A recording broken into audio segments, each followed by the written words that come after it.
اللہ الرحمن الرحیم اللہم صلی اللہ علیہ محمد صلی اللہ تعالیٰ علیہ وآلہ وسلم۔ السلام علیکم، ویلکم ٹو 365 ڈگریز آن 365۔ اور آج آپ نے قومی اسمبلی کا اجلاس ضرور دیکھا ہوگا، نہیں تو آپ نے سن ہی لیا ان کی امپورٹنٹ باتیں جن کے اوپر میں آج ڈسکشن کرنے والا ہوں۔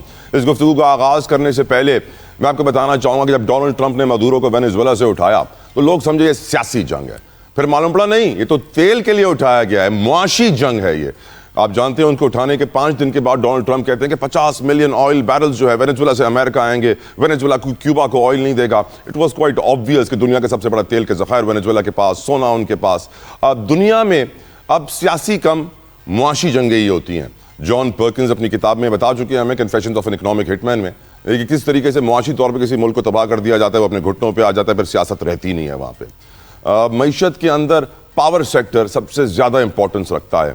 تیل سے پاور جنریٹ ہوتی ہے، گیس سے پاور جنریٹ ہوتی ہے، کوئلے سے پاور جنریٹ ہوتی ہے، اور ساتھ ہی ساتھ ہم جانتے ہیں کہ جو معدنیات ہیں، سونا، تانبا، چاندی کے بھی ریٹ اب آسمان کو پہنچنے لگے ہیں، ان سے بھی پاور ہوتی ہے، پیسے کی بھی پاور ہے۔ تو جو یہ دنیا کی بڑی بڑی طاقتیں ہیں، یہ پاور کو اپنی مٹھی میں رکھنے کے لیے دنیا کی یہ طاقتیں جو منرلز ہوتے ہیں، جو آئل ریزروز ہوتے ہیں، گیس ریزروز ہوتے ہیں، ان پہ بھی کنٹرول چاہتی ہیں۔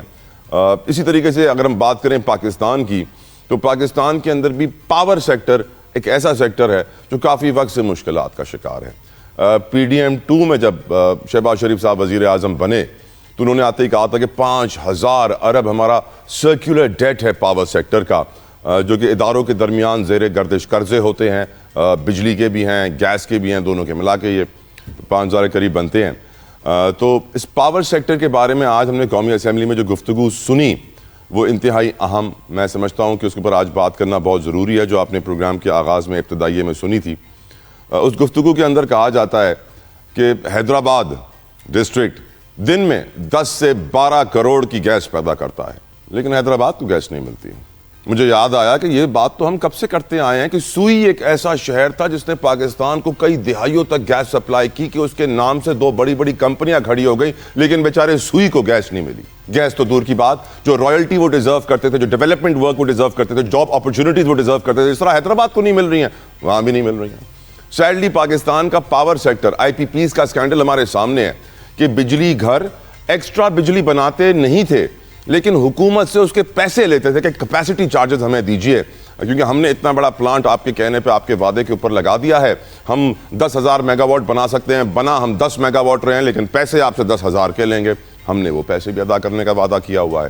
بجلی وافر مقدار میں ہونے کے باوجود لوڈ شیڈنگ سے نجات نہیں ہو پاتی۔ انفراسٹرکچر کی بات تو ہم بچپن سے ہی کرتے آئے ہیں کہ بجلی کا نظام بوسیدہ فرسودہ ہو چکا ہے۔ آج بھی ہم نے دیکھا کہ ایک بدین کے ریپرزنٹیٹیو نیشنل اسمبلی میں جب یہ کہتے ہیں کہ وہاں ایک کھمبا گر جائے تو 5-7 سالوں تک اس کھمبے کو ریپلیس کرنے والا کوئی نہیں آتا۔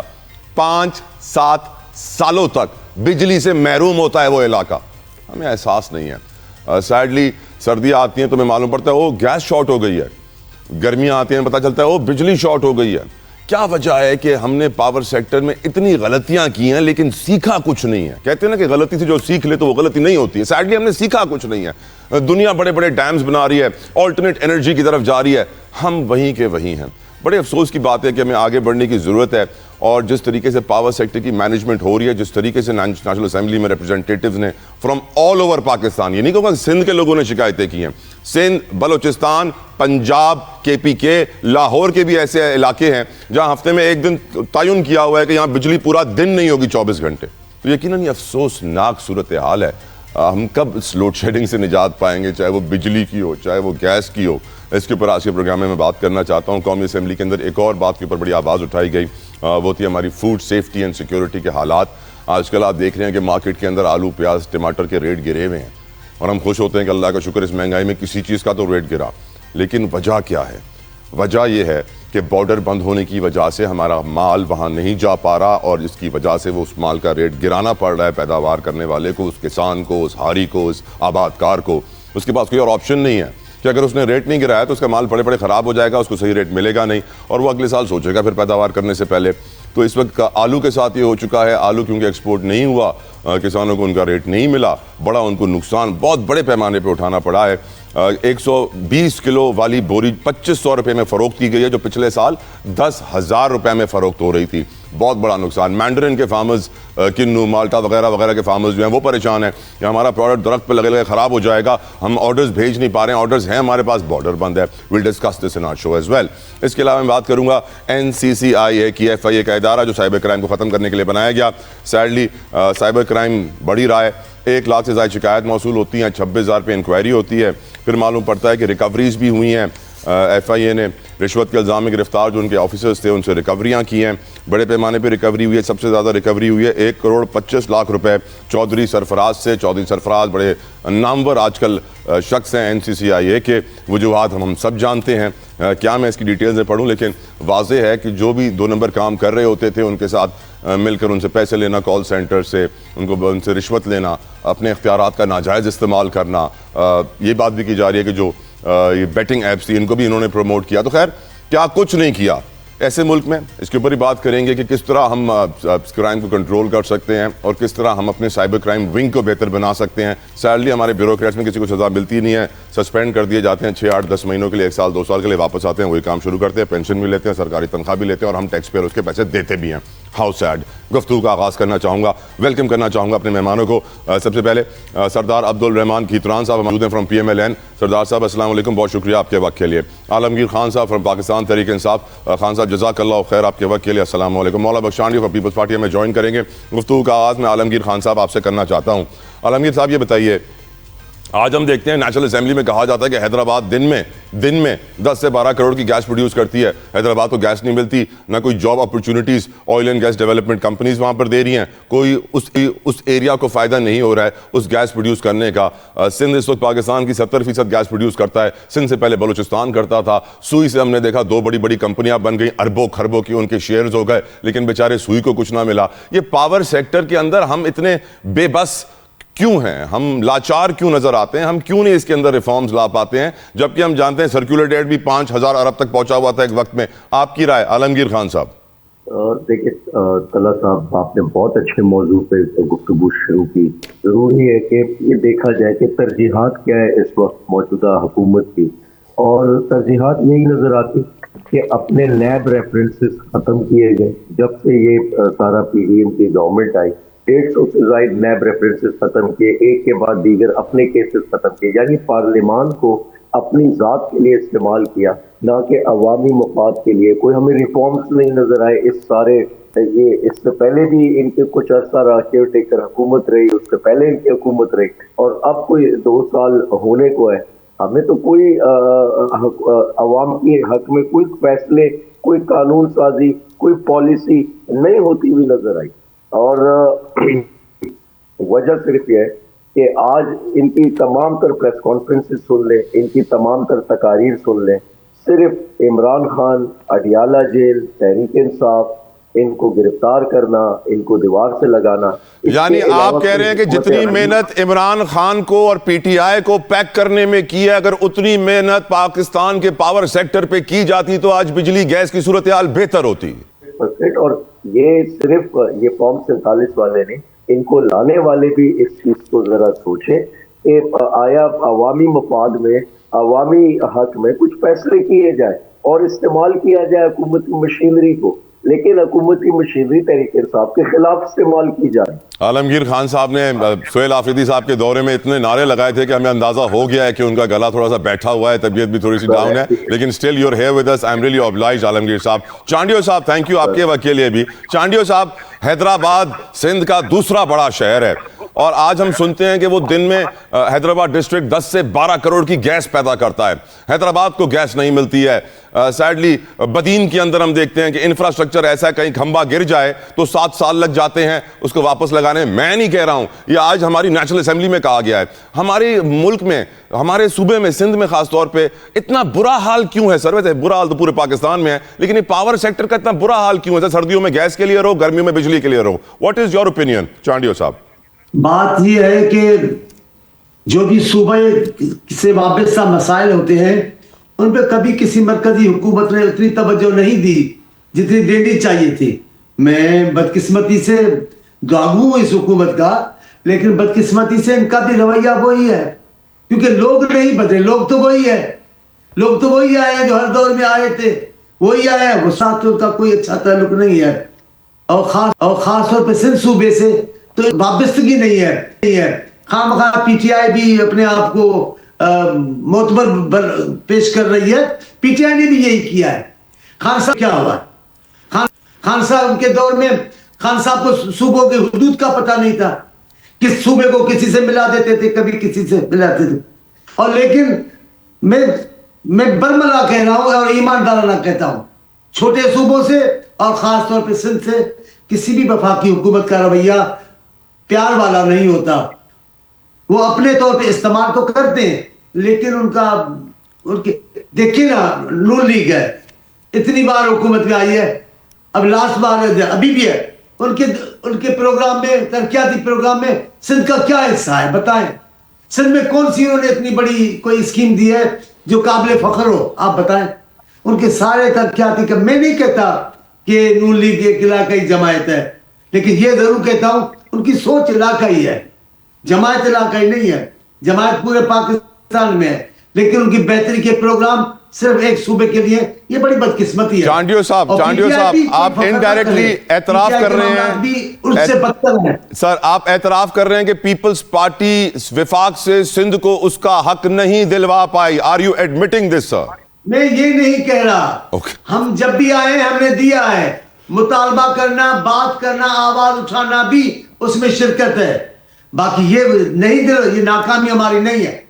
ہماری ناکامی ہوتی جب ہم اپنے دور میں نہیں دیتے یا ابھی خاموش ہو کر بیٹھ جاتے اور آواز. سر بدین میں اگر ایک کھمبا گرنے کے بعد, سوری سر میں انٹرپٹ کر رہا ہوں سر, بدین میں ایک بجلی کا کھمبا گرنے کے بعد 7 سال تک انتظار کیا جاتا ہے. 7 سال وہ علاقہ بجلی سے محروم رہتا ہے. یہ تو پیپلز پارٹی کے ٹالپور صاحب تھے جو بتا رہے تھے آج اسمبلی میں. Don't you think it's a very sad situation Chandio صاحب؟ میں پھر کہہ رہا ہوں, بدین تو پسماندہ علاقہ ہے. حیدرآباد شہر اتنا بڑا شہر ہے, بیچ شہر میں ترقی یافتہ علاقہ ہے. ان کے ساتھ کیا رویہ ہے؟ میں تو کہتا ہوں وفاقی حکومتیں آتی ہیں, ان کو نہ سندھ کے کسی دیہی علاقے کا کوئی دکھ ہے, نہ کوئی سندھ کے ترقی یافتہ جو شہر کہلاتے ہیں ان کے لیے خوشحالی کے لیے کوئی ان کا پروگرام ہے. وہ علاقائی سوچ رکھتے ہیں. میں پھر کہہ رہا ہوں, خان صاحب مختلف نہیں تھے, لیکن نون لیگ جو دعویٰ کرتی ہے کہ ہم پورے ملک کی جماعت ہے, پورا ملک ہمیں منتخب کرتا ہے, وہ کیا کرتے ہیں؟ بالکل ٹھیک سر, آپ کی آنیسٹی کو سلام sir. I love your honesty. I think آپ ان دلیر سیاستدانوں میں سے ہیں جو ہمیشہ حق اور سچ کا ساتھ دیتے ہیں. سردار کھیتران صاحب, آپ کی نظر میں ہم جانتے ہیں کہ آئی پی پیز کو ہزاروں اربوں روپے دیے گئے سر, پھر بھی بجلی کا بحران, لوڈ شیڈنگ. گیس کے اوپر ہم نے کیا کچھ نہیں دیکھا, RLNG, کون سی گیس ہم نے دنیا سے نہیں منگوائی, پھر بھی گیس کا بحران ہے. سوئی کا حال دیکھ لیں. آپ روشنی ڈالیے ایشو کے اوپر کھیتران صاحب. شکریہ. ایسا ہے کہ دیکھیں, میں ایک گزارش کروں گا, بالکل بحران ہے, اس میں کوئی شک نہیں ہے کہ گیس کی لوڈ شیڈنگ ہے, گیس کا بحران ہے, بجلی کا بحران ہے. لیکن ہم اپنے اینڈ پہ بھی ذرا سوچیں جی. میں آپ کو ایک کوئٹہ کی مثال دیتا ہوں کہ پشتون آباد ایک ایریا ہے, تو ایک دفعہ وہ چھاپا پڑا کیسکو کا وہاں پہ, تو پورے کنویں کو سردیوں میں پورے کنویں میں انہوں نے وہ راڈ ڈال کے پورے کنویں کو گرم کر رہے تھے, کھمبے سے ڈائریکٹ بجلی کھینچی ہوئی تھی. اب ہمیں یہ پہلے تو اپنے گریبان میں یہ جاننا چاہیے کہ کتنی بجلی کا بل ہم ادا کرتے ہیں شہروں کے علاقے چھوڑ کے, دیہاتوں میں دوسری جگہوں پہ کتنی بجلی چوری بہت ہے سر. لیکن دیکھیں لائن لاسز, بدین میں 7 سال کے بعد کھمبا لگتا ہے. سوئی سے کتنے سال گیس نکلی, پورے پاکستان کو گیس دی, 2 کمپنیاں کھڑی ہو گئی. سوئی کا حال کیا ہے کھیتران صاحب؟ میری عرض سنیں. ہم سوئی کرتے ہیں کہ جی بلوچستان گیس دے رہا ہے. آپ کتنے, آپ کے پاس فگر ہوگی کہ کتنے پرسنٹ گیس جو ہے نا بلوچستان سے جا رہی ہے, اور کتنے پرسنٹ سندھ دے رہا ہے یا باقی جگہوں سے؟ سر اس وقت 75% سندھ ہے سر. جی میں یہی عرض کر رہا ہوں. تو ہمارا رونا یہ ہے, سوئی دیکھیں, سوئی ایک چھوٹا سا گاؤں ہے, چھوٹا سا ایک ٹاؤن ہے. اچھا, وہاں پہ ابھی ہم ترقی کی طرف جاتے ہیں تو آپ کے سامنے ہے, کہیں BLA ہے, کہیں BRA ہے, کہیں BLF ہے. اچھا, تنصیبات اڑانا, گیس کی پائپ لائنیں اڑانا, کھمبوں کو اڑانا, لوگوں کو, مسافروں کو مارنا, مطلب ہم اپنے گریبان میں تو نہیں جانتے, ہم گورنمنٹ کو. اب جیسے چانڈیہ صاحب فرما رہے تھے کہ جی اب دیکھیں, آپ پیپل پارٹی کا دور دیکھ لیں, کتنی دفعہ گورنمنٹ میں آئی ہے.